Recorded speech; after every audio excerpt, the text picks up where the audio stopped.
ಈ ವಿಡಿಯೋನಲ್ಲಿ ಅಸೆಟ್ ಹೇಗೆ ಪರ್ಚೇಸ್ ಮಾಡೋದು ಅಂತ ನೋಡೋಣ.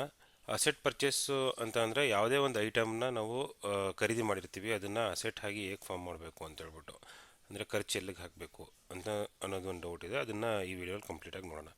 ನೋಡಿ, ಯಾವುದೇ ಒಂದು ವಸ್ತುನ ನಾವು ಕ್ರಿಯೇಟ್ ಮಾಡಬೇಕಾದ್ರೆ ಫಸ್ಟು ಯಾವ ವಸ್ತು ಅಂದರೆ ಕೆಟಗರಿ ಯಾವುದು ಅಂಟ್ರೂ ಬರುತ್ತೆ, ಅಂದರೆ ಕಂಪ್ಯೂಟರ್ ಆ್ಯಂಡ್ ಎಲೆಕ್ಟ್ರಿಕಲ್ಸಲ್ಲಿ ಬರುತ್ತಾ ಅಥವಾ ಫರ್ನಿಚರ್ಸಲ್ಲಿ ಬರುತ್ತಾ, ಆ ಥರ ನಾವು ಡಿಫ್ರೆನ್ಷಿಯೇಟ್ ಮಾಡಿಕೊಂಡು.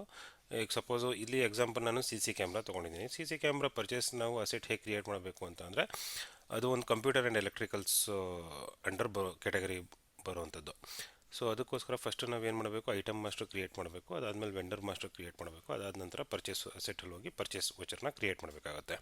ಸೊ ಒಂದೊಂದಾಗಿ ನೋಡೋಣ. ಫಸ್ಟು ನಾವೇನು ಮಾಡ್ತೀವಿ, ಇಲ್ಲಿ ಕಾನ್ಫಿಗ್ರೇಷನಲ್ಲಿ ಮೇಲೆ ಕ್ಲಿಕ್ ಮಾಡಿದ್ರೆ ಅಲ್ಲಿ ಅಸೆಟ್ ಮ್ಯಾನೇಜ್ಮೆಂಟ್ ಅಂತ ಇದೆ. ಅಸೆಟ್ ಮ್ಯಾನೇಜ್ಮೆಂಟ್ ಮೇಲೆ ಕ್ಲಿಕ್ ಮಾಡಿದ್ರೆ ನೋಡಿ, ಜಸ್ಟ್ ಅಸೆಟ್ ಮ್ಯಾನೇಜ್ಮೆಂಟ್ ಮೇಲೆ ಮೂವ್ ಮಾಡಿದ್ರೆ ಲೆಫ್ಟ್ ಸೈಡಲ್ಲಿ ಐಟಮ್ ಮಾಸ್ಟರ್ ಅಂತ ಇದೆ. ಐಟಮ್ ಮಾಸ್ಟರ್ ಮೇಲೆ ಕ್ಲಿಕ್ ಮಾಡಬೇಕು. ಐಟಮ್ ಮಾಸ್ಟರ್ ಮೇಲೆ ಕ್ಲಿಕ್ ಮಾಡಿದ ತಕ್ಷಣ ಈ ಥರ ಒಂದು ವಿಂಡೋ ಬರುತ್ತೆ. ಇಲ್ಲಿ ಪ್ಲಸ್ ಸಿಂಬಲ್ ಇದೆಯಲ್ಲ, ಆ ಪ್ಲಸ್ ಸಿಂಬಲ್ ಮೇಲೆ ಕ್ಲಿಕ್ ಮಾಡಿ ಐಟಮ್ ಅದು ಡೀಟೇಲ್ಸು ಯಾವ ಕೆಟಗರಿಲಿ ಬರುತ್ತೆ, ಆಗಲೇ ಹೇಳಿದೆ ಕಂಪ್ಯೂಟರ್ ಆ್ಯಂಡ್ ಎಲೆಕ್ಟ್ರಿಕಲ್ಸು ಬರುತ್ತೆ. ಸೊ ಅದನ್ನು ಸೆಲೆಕ್ಟ್ ಮಾಡ್ಕೋತೀನಿ. ಐಟಮ್ ನೇಮ್ ನಾವೇನು ಬೇಕು, ಸಿ ಕ್ಯಾಮ್ರಾ ಅಂತ ಹೇಳಿ ಸಿ ಕ್ಯಾಮ್ರಾ ಅಂತ ಟೈಪ್ ಮಾಡ್ಕೋಬೇಕು. ಸೊ ರೀಜನಲ್ ನೇಮ್ ಆಟೋಮೆಟಿಕ್ಕಾಗಿ ಬರುತ್ತೆ. ಇಷ್ಟನ್ನು ಹಾಕಿ ನಾವು ಈ ಐಟಮ್ನ ಸೇವ್ ಮಾಡಿದ್ರೆ ಒಂದು ಐಟಮ್ ಕ್ರಿಯೇಟ್ ಆಗುತ್ತೆ. ಸೊ ಇದು ಸಕ್ಸಸ್ಫುಲಿ ಅಂತ ಆದಮೇಲೆ ಪುನಃ ಕಾನ್ಫಿಗ್ರೇಷನಲ್ಲಿ ಹೋಗಬೇಕು. ಅಸೆಟ್ ಮ್ಯಾನೇಜ್ಮೆಂಟಲ್ಲಿ ವೆಂಡರ್ ಮಾಸ್ಟರ್ ಅಂತ ಇದೆ. ಸೊ ವೆಂಡರ್ ಅಂತ ಅಂದರೆ ನಾವು ಯಾರ ಹತ್ರ ಖರೀದಿ ಮಾಡಿದ್ದೀವಿ ಅವ್ರ ಡೀಟೇಲ್ಸ್ನ ಹಾಕಬೇಕು. ವೆಂಡರ್ ಮಾಸ್ಟರ್ ಮೇಲೆ ಕ್ಲಿಕ್ ಮಾಡಿದ್ರೆ ಅಲ್ಲಿ ಪ್ಲಸ್ ಸಿಂಬಲ್ ಕಾಣಿಸುತ್ತೆ ನೋಡಿ. ಆ ಪ್ಲಸ್ ಸಿಂಬಲ್ ಮೇಲೆ ಕ್ಲಿಕ್ ಮಾಡಿದ್ರೆ ವೆಂಡರ್ ನೇಮು ನಾವು ಯಾರ ಹತ್ರ, ಅಂದರೆ ಯಾವುದೋ ಒಂದು ಎಲೆಕ್ಟ್ರಿಕಲ್ಸ್ ಅಂಗಡಿಯಿಂದ ಪರ್ಚೇಸ್ ಮಾಡಿದರೆ ಆ ಅಂಗಡಿ ಹೆಸರು, ವೆಂಡರ್ ನೇಮ್ನ ಹಾಕ್ತೀವಿ. ಅದು ಹಾಕಿದ ನಂತರ ಅವ್ರದ್ದು ಅಡ್ರೆಸ್ಸು, ಅವರು ಯಾವ ವಿಲೇಜು, ಯಾವ ಊರು, ಸ್ಟೇಟು ಕರ್ನಾಟಕ, ನೀವು ಎಲ್ಲಿಂದ ಖರೀದಿ ಮಾಡಿದ್ದೀರಾ, ತಮಿಳ್ನಾಡಿಂದ ತರಿಸಿದ್ರೆ ತಮಿಳ್ನಾಡು, ಆ ಸ್ಟೇಟ್ ಡೀಟೇಲ್ಸ್ನ ಬಿಲ್ಲಲ್ಲಿರುತ್ತೆ. ಆ ಬಿಲ್, ಅವ್ರದ್ದು phone number, contact person name ಡೀಟೇಲ್ಸ್ನ ಇಷ್ಟನ್ನು ಫಿಲಪ್ ಮಾಡಿ ಸೇವ್ ಮಾಡ್ತೀವಿ. ಇಲ್ಲಿ ನಮಗೆ ವೆಂಡರ್ ಕ್ರಿಯೇಟ್ ಆಗುತ್ತೆ.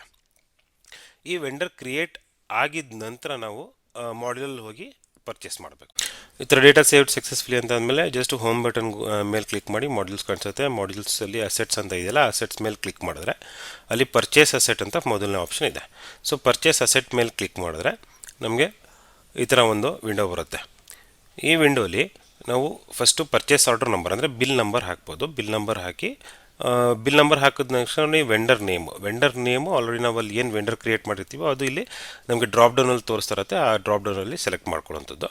ಪರ್ಚೇಸ್ ಡೇಟು ಮತ್ತು ಟ್ರಾನ್ಸಾಕ್ಷನ್ ಡೇಟ್ ನಾವು ಯಾವತ್ತು ಲಾಗಿನ್ ಆಗಿರ್ತೀವಿ ಆ ಡೇಟೇ ತೋರಿಸ್ತಾ ಇರುತ್ತೆ. ನೀವು ಯಾವತ್ತು ವೋಚರ್ ಹೊಡಿಬೇಕು ಆ ಡೇಟಿಗೆ ಲಾಗಿನ್ ಆಗಬೇಕಾಗುತ್ತೆ. ಅದಾದ ನಂತರ ಕೆಟಗರಿ ನೇಮು ಯಾವ ಕೆಟಗರಿ ಅಂಡರ್ ಬರುತ್ತೆ, ಕಂಪ್ಯೂಟರ್ ಆ್ಯಂಡ್ ಎಲೆಕ್ಟ್ರಿಕಲ್ಸ್ ಅಂತ ಆಗಲೇ ಹೇಳಿದೆ.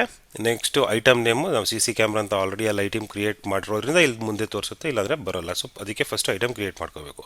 ಸೊ ನಾವು ಐಟಮ್ ಕ್ರಿಯೇಟ್ ಮಾಡಿರೋದನ್ನ ಇಲ್ಲಿ ಸಿ ಕ್ಯಾಮ್ರಾ ಸೆಲೆಕ್ಟ್ ಮಾಡ್ಕೋಬೇಕು. Next item type new old ಅಂತ ಇರುತ್ತೆ. ನ್ಯೂ ಆಬ್ವಿಯಸ್ಲಿ ನ್ಯೂ ಇರುತ್ತೆ. ಸೊ ನ್ಯೂ ಅಂತ ಸೆಲೆಕ್ಟ್ ಮಾಡ್ಕೋಬೇಕು. ಕ್ವಾಂಟಿಟಿ ಎಷ್ಟು, ಸೊ ಈ ಕೇಸಲ್ಲಿ ಏನಾಗಿದೆ 4 ಸಿ ಕ್ಯಾಮ್ರಾ ಖರೀದಿ ಮಾಡಿದ್ದಾರೆ. ಸೊ ಒಂದು ಸಿ ಕ್ಯಾಮ್ರಾಗೆ ಎಷ್ಟು ಅಮೌಂಟು, ಆ ಅಮೌಂಟ್ನ ನಾವು ಇಲ್ಲಿ rate exclusive of G S T ನಾವು ಹಾಕ್ಬೋದು. ಇಲ್ಲಿ ಅದು ಅಮೌಂಟ್ ಹಾಕಿದ್ರೆ ಜಿ ಎಸ್ ಟಿ ಎಷ್ಟಿದೆ ಅಂತ ಆ ಟೋಟಲ್ ಅಮೌಂಟು ಅದಾಗೆ ಕ್ಯಾಪ್ಚರ್ ಆಗುತ್ತೆ.